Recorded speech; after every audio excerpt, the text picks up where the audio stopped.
Good afternoon. In a few moments, Doug and I will plant a tree here on the grounds of the residence of the Vice President of the United States.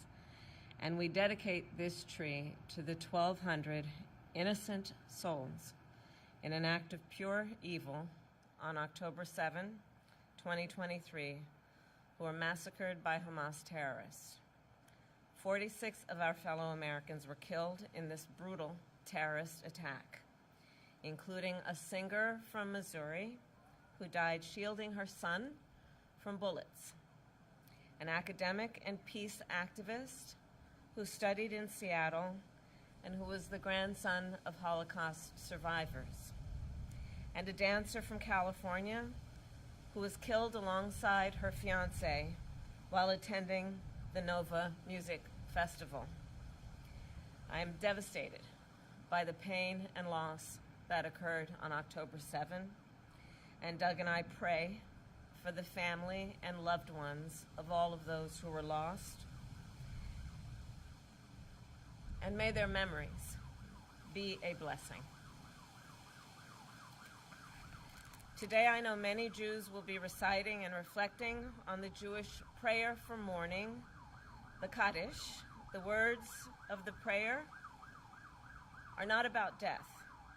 It is a prayer about our enduring belief in God, even in our darkest moments. So as we reflect on the horrors of October 7, let us please be reminded that we cannot lose faith.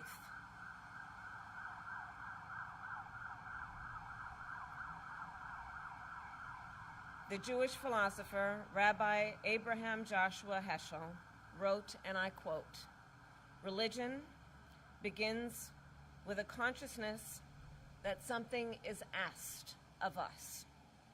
So in this moment, on the one-year commemoration of October 7, what is asked of us?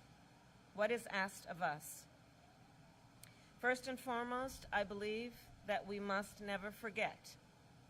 I will never forget October 7, and the world must never forget. What is asked of us? We must work to ensure nothing like the horrors of October 7 can ever happen again. And on this solemn day, I will restate my pledge to always ensure that Israel has what it needs to defend itself, and that I will always work to ensure the safety and security of the Jewish people here and around the world. What is asked of us?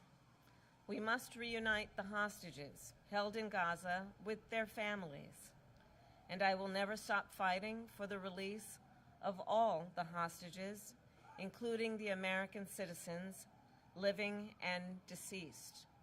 Omer, Idan, Sagi, Keith, Judy, God, and Ite. What is asked of us? We must uphold the commitment to repair the world, an idea that has been passed on throughout generations of the Jewish people and across many faiths. And to that end, we must work to relieve the immense suffering of innocent Palestinians in Gaza who have experienced so much pain and loss over the year. What is asked of us? We must continue to see light amidst the darkness. As the late Rabbi Jonathan Sacks said, "A people that can walk through the valley of the shadow of death and still rejoice is a people that cannot be defeated by any force or fear." That is why today we plant a pomegranate tree, which in Judaism is a symbol of hope and righteousness. So for years to come, this pomegranate tree will stand here, spreading its roots and growing stronger, to remind future vice presidents of the United States, their families, and all who pass through these grounds not only of the horror of October 7th, but the strength and the endurance of the Jewish people. It will remind us all not to abandon the goal of peace, dignity, and security for all. And it will remind us all to always have faith. Thank you, and I will now turn it over to the second gentleman, my husband, Doug.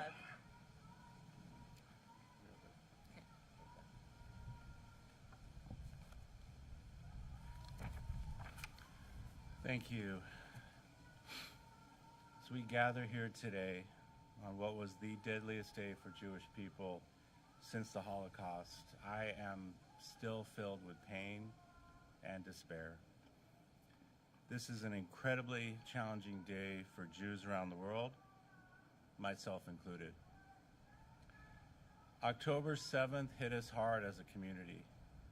We are still hurting, and today feels just as raw as it did 1 year ago. What happened on October 7th is seared into our souls.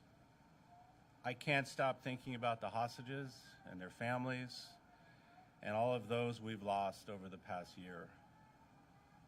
Earlier today, I attended AJC's National October 7th Memorial Commemoration at 6 and I recited a prayer for peace, that we all see the day soon when this war and bloodshed come to an end. As the first Jewish spouse of an American president or vice president, I take this role very seriously. Kamala is the one who encouraged me to use my platform I have to fight against anti-Semitism and hate. She is also the person who encouraged me to lean into my Jewish faith. When we first moved into this residence, we affixed a mezuzah on the doorpost with our family present. Now, as we prepare to leave a legacy of our time here, we plant this pomegranate tree to honor this solemn day and for the families who will come after us to enjoy. This is the first tree we've planted since we moved in here, and it'll be the first fruit tree ever planted by a second family at the residence. Kamala and I are proud to continue a tradition with this symbolic meaning for every family that's lived here and who will live here. And it is especially meaningful to me that this property will now always commemorate the pain of the Jewish people, as well as the resilience and hope of the Jewish people. May the memories of those we've lost be a blessing. Thank you.